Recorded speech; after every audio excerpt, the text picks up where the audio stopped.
Lu Zhou looked at the man lying on the ground and calmly asked who the mastermind was, but the leader hurriedly raised his head and replied that he did not know. Lu Zhou then asked where the Psi AI family hostages were, and the man answered that they had already been taken away. When asked by whom, he again claimed ignorance, and even when questioned about whether he had seen the person's appearance, he shook his head and said he had not. Hearing this, Lu Zhou simply turned around and said coldly, "Before we continue the recap, don't forget to like and subscribe to Che's Manhwa. Your support helps me bring you more fast and exciting recaps. Kill him," adding that this person could no longer be interrogated. Terrified, the leader immediately panicked and shouted that he would talk, begging not to be killed. He quickly revealed that the entire SIII family was on Blue Sun Mountain, except for their family head who had been taken away by his employer, though he insisted he truly did not know the employer's identity. Yanu approached with a grin and praised Lu Zhou, saying her grandfather was amazing for making him confess with just a little intimidation. But Lu Zhou replied indifferently that he had not scared him at all, and that this place was clearly a trap, with the mastermind deliberately leaving behind information, meaning even if this man did not speak, someone else would, so sparing his life had no meaning. Hearing this, the leader's face turned ashen. Meanwhile, at Yanu Palace, several female cultivators flew swiftly across the mountains and arrived to report that an old man and a young girl were approaching the SIAI family residence. Upon hearing the news, Yi Tianjin and Zhao Yu came out together and asked if their identities had been confirmed. The report stated that they looked similar to the portraits. Yi Tianjin began analyzing the situation, mentioning that the third senior brother had been injured and that righteous sects had already sent experts to Jingting Mountain, while after the death of Luo Changfeng, the sect leader of the Heavenly Sword sect, no successor had taken his place, and Luo Xingkong was seeking revenge for his son. She concluded that the fourth senior brother alone could not stop a nascent divinity tribulation expert. Zhao Yu immediately understood that this was a good opportunity to exhaust Ji Tiandao's trump cards, though she still worried about the possibility that the two might not be imposters. Yi Tianjin chuckled and said that if that were the case, it would only mean they had fallen perfectly into their trap. At that moment, a flying letter arrived with urgent news. All the cultivators of the Lakeside gang on Blue Sun Mountain had been killed, and the entire Sai family, except their family head, had escaped. Hearing this, Yi Tianjin's eyes lit up as she concluded that the one capable of wiping them out was most likely their little junior sister. She immediately ordered a message to be sent to the evil king, telling him that the plan remained unchanged, and to prepare for action. Zhao Yu could not help but laugh lightly at the thought of the somewhat dull eighth disciple becoming the evil king, noting that although he was slightly stronger than Sai Yuanor, it would not take long for her to surpass him, since she had only been in the sect for 5 years. Yi Tianjin sighed, saying it was not that the eighth disciple was too weak, but that their master was simply too strong. At the same time, completely unaware of these developments, Lu Zhou suddenly sneezed. The rescued members of the Sai AI family all knelt down and expressed their gratitude, and after receiving thanks from more than 100 people, Lu Zhou's merit points increased significantly, making him feel quite satisfied. Yuanor excitedly reunited with her mother, though they did not have much time together since there were still others to save. After settling the SIAI family members properly, they set out again. Following the earlier battle, Moronghai had developed a deep admiration for Yuanor's strength and praised her as possibly the youngest 8 Meridians Brahmasi cultivator he had ever seen, even claiming she would reach the Divine Court realm within 3 years. Hearing this flattery, Yuanor responded with disdain, reminding him that he had been scared out of his wits earlier. Embarrassed, Moronghai tried to explain himself, but when he saw her glaring at him, he quickly fell silent as she warned him that he was lucky to still be useful, otherwise she would have kicked him to death already. Frightened, Moronghai hurriedly walked closer to Lu Zhou, thinking to himself that dealing with such a temperamental girl was far from easy, while the old man was much more calm and approachable. He then asked Lu Zhou why he had sent the Sai AI family members back to their residence, wondering if it was not a waste of effort in case they were kidnapped again. Lu Zhou replied calmly that there was no need to worry because the cultivator's true target was not the Sai AI family. Moronghai nodded, realizing that made sense since the kidnappers had not asked for money and had not killed any hostages, meaning their goal must have been something else.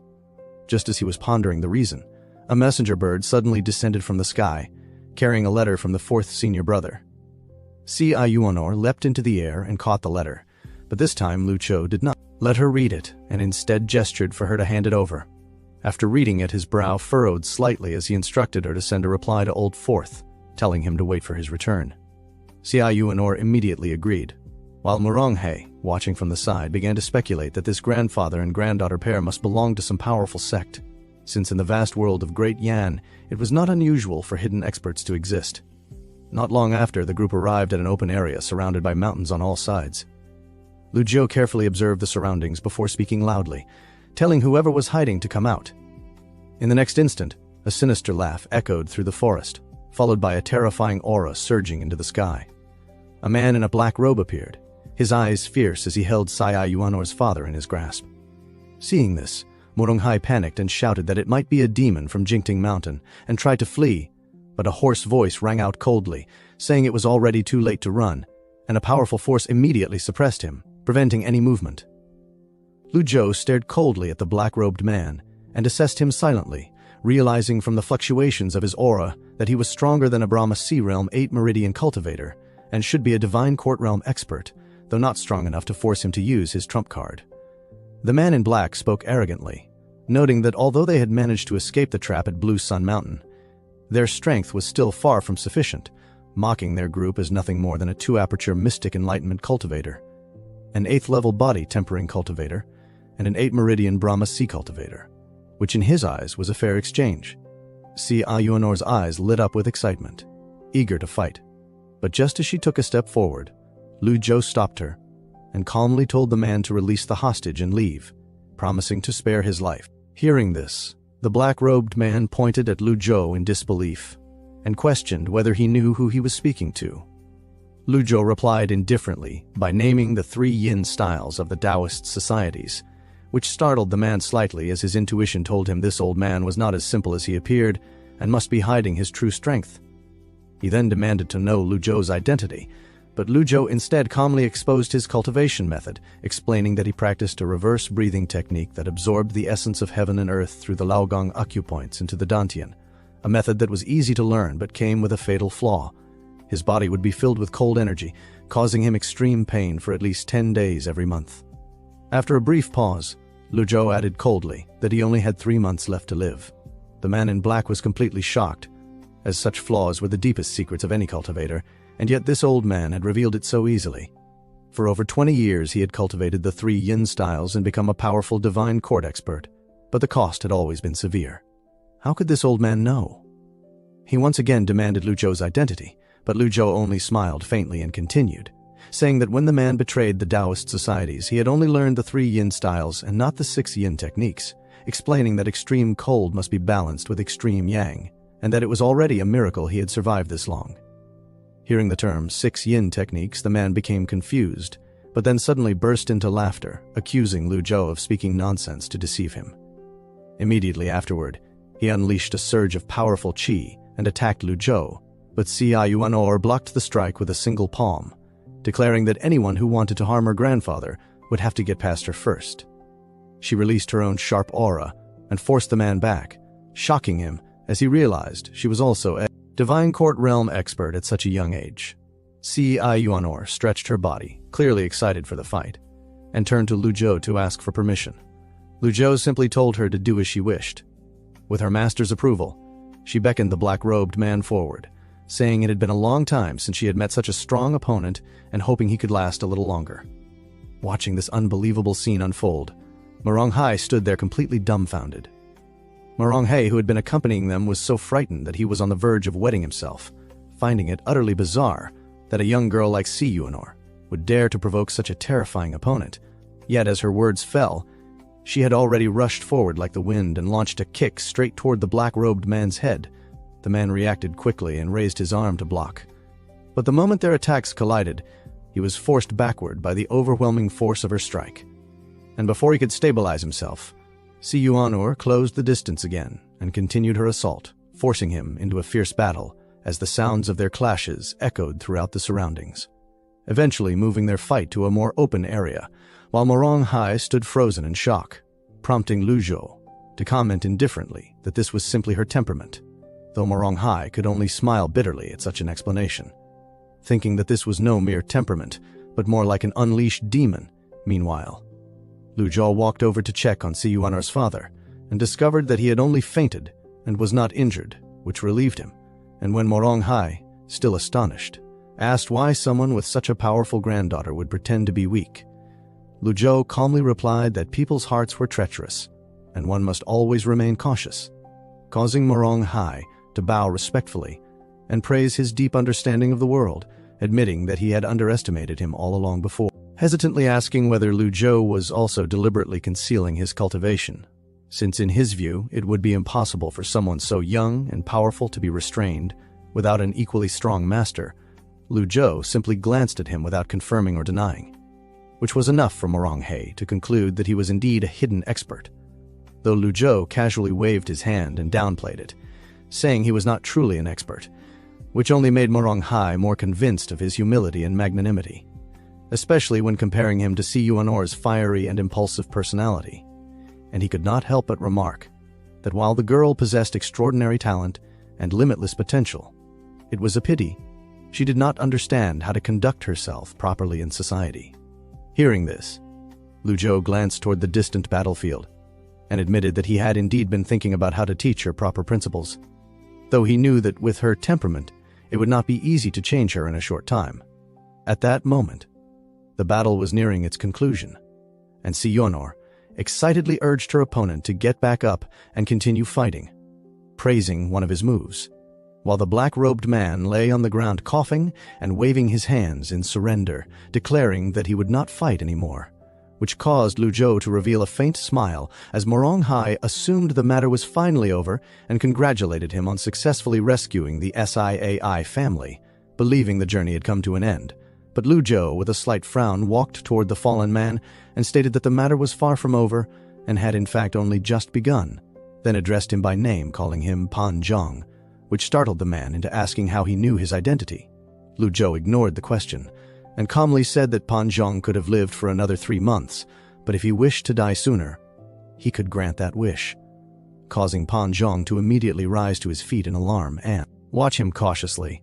insisting that although he had underestimated the girl's strength, it was still far from enough to kill him, to which Lu Zhou replied that the true power of the 3 yin styles could only be fully realized with the 6 yang technique, and that Pon Jang had failed to grasp its essence because he only knew half the method. Si Yuanor, hearing this, spoke with slight disdain, questioning what was so impressive about the 6 yang technique and boasting that her grandfather knew countless cultivation methods,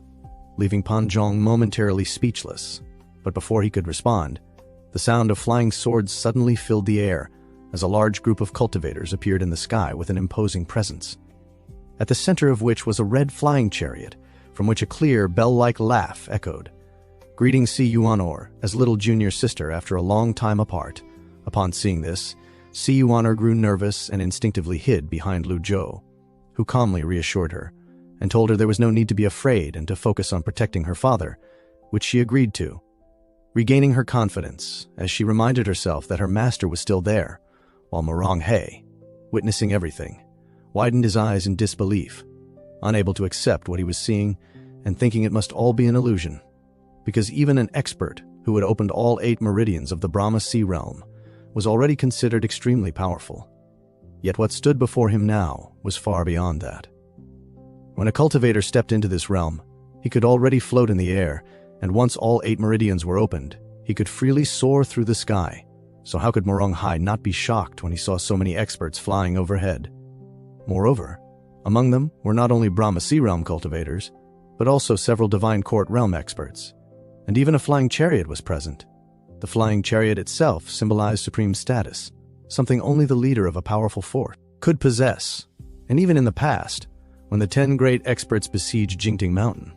only those top experts had such chariots, which made him wonder just who the person riding the red flying chariot could be. As he was lost in thought, another voice rang out from the chariot, teasing that the little junior sister had grown more and more beautiful, and upon hearing this familiar voice, Si Yuanor was so frightened that she hurriedly retreated behind her master once again, while Pon Jang seemed to realize something and nervously swallowed, unable to imagine who could make such a fierce and powerful girl show fear, though, in his mind, only one person who owned that red flying chariot fit the image. Si Yuanor glared angrily at the figure above and retorted that she was not his junior sister and called him a traitor, which only made Yi Tiangzhen laugh softly, as she replied that her junior sister was still as innocent and adorable as ever, And at that moment, one of the surrounding cultivators stepped forward, saluted, and questioned Palace Master Yi about the information she had given them, saying that she had claimed the old villain survived the previous battle using a secret drug and would appear here. Yet what stood before them now seemed to be only a lesser figure, which confused them. Hearing this, Lu Zhou inwardly scoffed, thinking that he only appeared slightly younger, with darker hair and tighter skin, but his facial features had not changed much, so how could they fail to recognize him so easily, as Yi Tianxin lightly stepped down from the chariot and slowly descended to the ground, at which point Lu Zhou also recognized her as Yi Tianxin, a nascent divinity tribulation realm expert, now the renowned master of the derived Moon Palace and his former sixth disciple, a place rumored to consist solely of talented female cultivators who all harbored hatred toward unfaithful men, though the reason for this remained unknown. Noticing that she had brought male cultivators instead of her own disciples, Lu Zhou concluded that she was being cautious and clever, and as he observed her calm yet elegant demeanor, he was reminded of a lotus growing from the mud yet remaining unstained.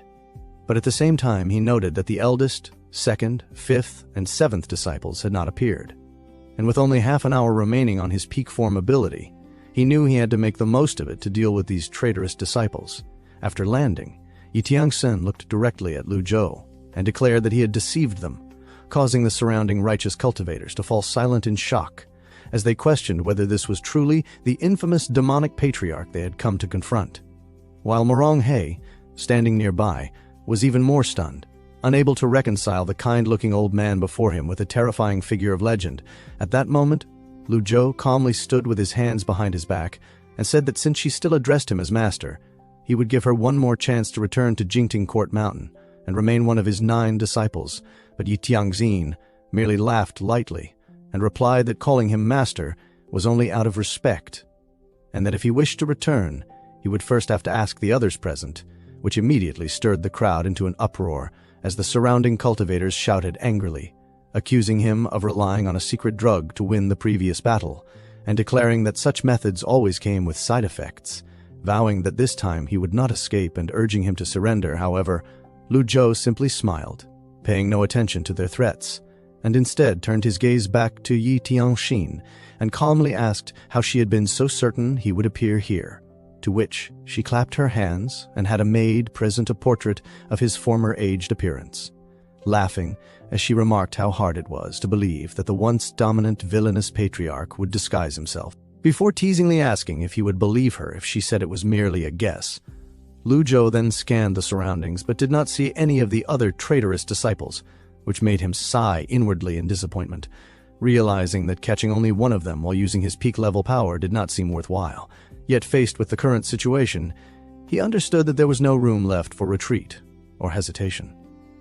Lu Zhou stroked his beard lightly and spoke in a calm, steady tone,